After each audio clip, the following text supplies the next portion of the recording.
ఒరేయ్ వేపాయ్, ఏం చేస్తున్నావు? వ్యాయామం చేస్తున్న కాకరకాయ్. నేను చేస్తా చెప్పు.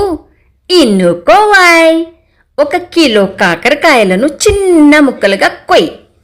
1 కిలో వేపాకు వెయ్యి. రెండింటిని కలిపి చట్నీలాగా చెయ్యి. ఒక పెద్ద పళ్ళెంలో పొయ్యి. ఆ పళ్ళెంలో 2 కళ్ళు పెట్టేయి. అడుసు తొక్కినట్లు ఒక 20 నిమిషాలు తొక్కేయి. కాళ్ళు ఆ చేదుని పీల్చుకొని శరీరంలో రక్తం ద్వారా పైకి జరుగుతూ వచ్చి నాలుక మీద రుచి కూడా చేదుగా మారుతుందోయ్.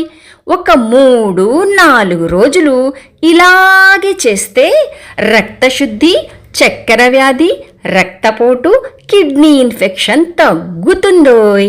షుగర్ వ్యాధికి బిళ్ళలు, ఇన్సులిన్ ఇంజెక్షన్ వేసుకునే అవసరమే ఉండదోయ్. చేసి చూడబోయ్, పోయేదేముంది? కిలో కాకర, కిలో వేప.